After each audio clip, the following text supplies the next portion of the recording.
নিগম স্বাস্থ্য শিক্ষা অধিকর্তা কৌস্তব নায়কের সঙ্গে বৈঠক করে তারপরে এই ভাঙার কাজ শুরু হয়েছিল 10 তারিখ। দেখুন, সবই বার হচ্ছে। এটা পরিকল্পিত করে ধর্ষণ এবং খুনের যা যা সাক্ষ্য প্রমাণ সমস্ত কিছুকে বিনষ্ট করে দেওয়া, তথ্য প্রমাণকে মুছে দেওয়া এবং তথ্য প্রমাণকে মুছে দেওয়ার মধ্য দিয়ে ধর্ষকদের রক্ষা করার প্রয়াস স্পষ্ট। এবং কোনো কিছুই বাংলার মুখ্যমন্ত্রীর অজ্ঞানে অজানায় হয়েছে বলে আমি মনে করি না। বাংলার সরকার, তৃণমূল সরকার আজকে প্রমাণ করে দিচ্ছে যে আজ তৃণমূলের সরকার ধর্ষকদের সরকারে রূপান্তরিত হচ্ছে। এখানে একজন ধর্ষণকারী বড় কথা নয়, বাংলার মানুষের জানার অধিকারকে ধর্ষণ করা হচ্ছে, বাংলার মানুষের বিচারের অধিকারকে ধর্ষণ করা হচ্ছে। বাংলার মানুষ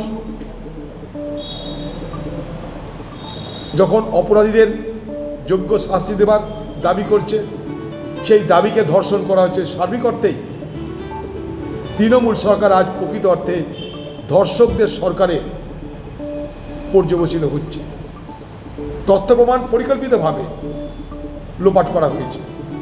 তিনি আরও সময় চেয়েছিলেন রবিবার পর্যন্ত, তার আগে সিবিআই ঢুকে না গেলে বাকি আরও যা যা আছে সেগুলোকেও তোড়ফোড় করে দিত।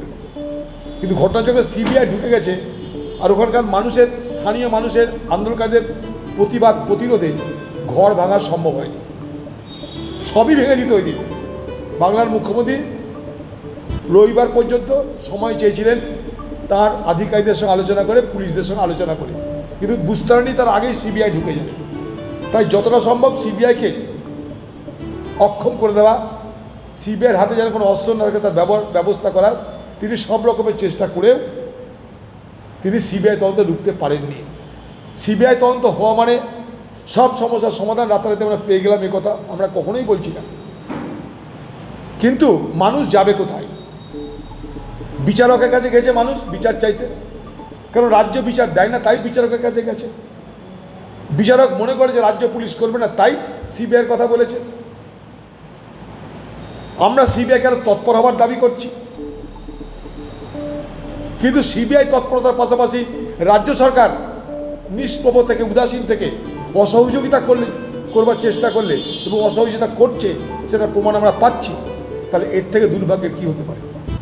মৃতার পরিবারের লোক বলছে যে তাদেরকে টাকা দিয়ে মুখ বন্ধ করতে চাইছে।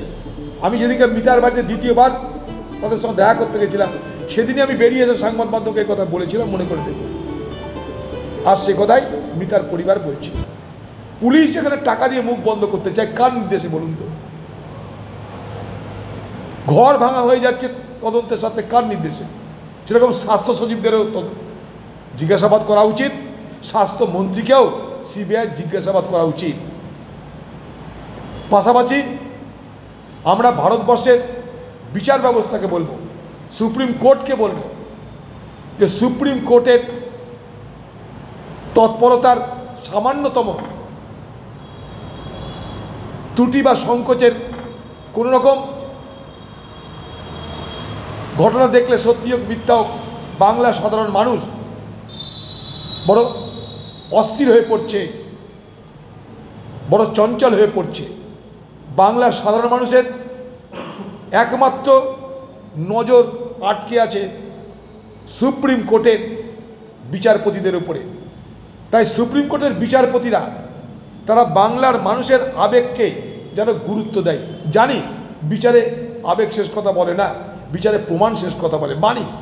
কিন্তু এটা এমন একটা ঘটনা যেখানে আবেগকে আমরা কেউ অস্বীকার করতে পারি না, যেখানে বাংলার মা বোনেরা শুধু নয়, সারা দেশের মা বোনেরা, সারা দেশের মানুষ আজকে বিক্ষোভে আন্দোলনে সামিল হয়েছেন। সেখানে যেহেতু বিচার ব্যবস্থা, বিচারালয় তারাও এই দেশের একটা অঙ্গ, তাই তাদেরকেও কিন্তু আরও বেশি সক্রিয়, আরও বেশি এই ব্যাপারে মনোযোগপূর্ণ, আরও বেশি তৎপর হওয়ার নিশ্চয়ই আবেদন, অনুরোধ আমাদের পক্ষ থেকে করা থাকলো। এই সুবাদে আমি সুপ্রিম কোর্টের দৃষ্টি আকর্ষণ করার চেষ্টা করেই চলেছি।